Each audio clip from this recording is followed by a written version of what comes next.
The mission of Royal Jordanian, as we defined it several years ago, was to connect Jordan and the Levant with the world. In order for us to do that, at least to connect the Levant with the world, we needed a frequency, multi-frequency flights, as well as needed to reach all secondary airports in the region. This could not have been done using big kind of airplanes, 140, 150 seater and above, because of the limit in the number of passengers that can be generated from these airports. Therefore, we looked at different options to find a regional jet that can fulfill our mission. We looked at the different airplanes and we wanted an aircraft that can be appealing to the customers because they're not used to having very small airplanes in this part of the world, and we've tend to find that many of our competitors operating big double aisle aircraft on short distance routes. We opted to do the opposite, and by operating smaller regional jets on these routes and keep the big double aisle aircraft on the medium to long haul destinations. When we looked around, there weren't many options available. There were a lot of turboprop jets, which even though are very economical, very safe, very modern, very new, but in this part of the world, their acceptance level was not up to the standard or up to the level that we would like to have.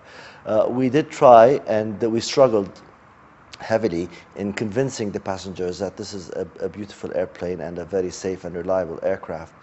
But when we looked at the Embraer and we saw that it looked like a small 737 or a 320 aircraft, the economics worked well, the aircraft appeal worked well. Therefore, we decided that this would be the right aircraft for Royal Jordanian to fulfill the strategy and the mission that we have laid out for ourselves.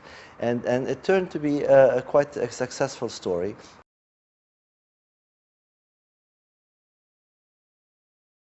We were the first to introduce the Embraer 195 and 175 in the region, and they have been a huge success with the customers, and we keep hearing that from them.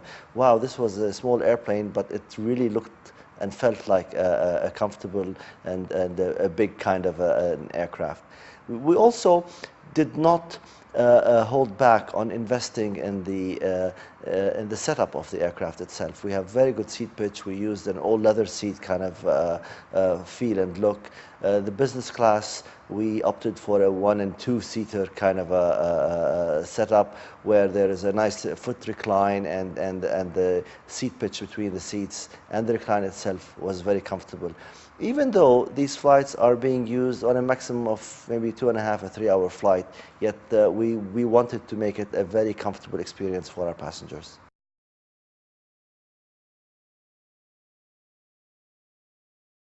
Yes, it has. It has, because I have gone into a process of increasing frequencies. And this is one of our major objectives, is that I don't want to have a destination that I serve once a week or twice a week or 3 times a week. I want destinations that I serve once every day, or 2 or 3 or 4 flights a day. And this is something that we as RJ created in this part of the Levant. Usually it used to be a daily flight to Beirut or a daily flight to Cairo or Damascus. Now I have 4 flights a day to these destinations. And people who used to go on Wednesday and have to come back on Thursday can go on Wednesday and come back on Wednesday, and decide that they want to go and have lunch in Beirut and have a meeting and come back, rather than to go and check in hotels and in and out. This has really enlarged the pie and made it more attractive for people to travel more easily. Choosing the regional jets made it more easy for us to be able to offer these multi-frequency flights. And if I had to continue doing those multi-frequency with bigger airplanes, with 140, 150 or 200-seater airplanes, it would be a very expensive venture for us. And we will not be able to have the seat factor that we do have right now using the smaller jets in this part of the world.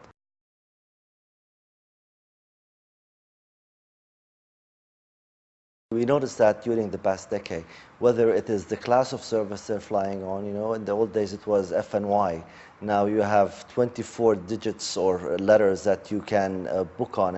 And we noticed that passengers now demand that, do you have an H class available or do you have a V class available? And this was really, it was a shocker for us that people are realizing that there are different classes and RBDs on different flights.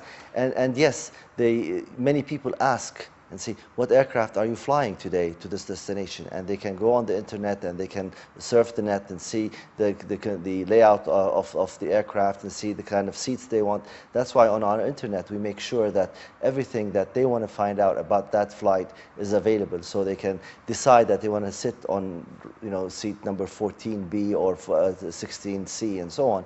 And passengers have become very picky and demand more now from the airlines and the travel industry in general, because they become more educated. We can no longer underestimate the passenger, and we really cannot look to assume that they will not realize. No, they do realize, and they know what to expect, and they demand it even more. In the old days, it was as long as you took me out on Tuesday and landed on Wednesday, that's fine. Now you have to leave on time and arrive on time and make sure that everything that you promised me is delivered. And that's good. That puts a lot of pressure on us, but I think this is due to the sophistication of the travelers nowadays.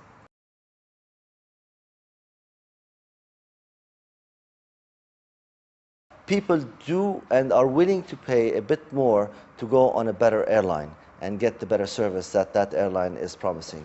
Yes, we price ourselves according to the level of service or the convenience, let's put it that way, that I provide the customers. And we know for a fact that people maybe don't want to fly on a 3 o'clock in the morning flight and are willing to pay another 15, 20, 30% more to leave on a 10 o'clock morning flight rather than the 3 o'clock flight. But then you still have this passenger who would like to save a few dollars or euros here and there, and that's acceptable.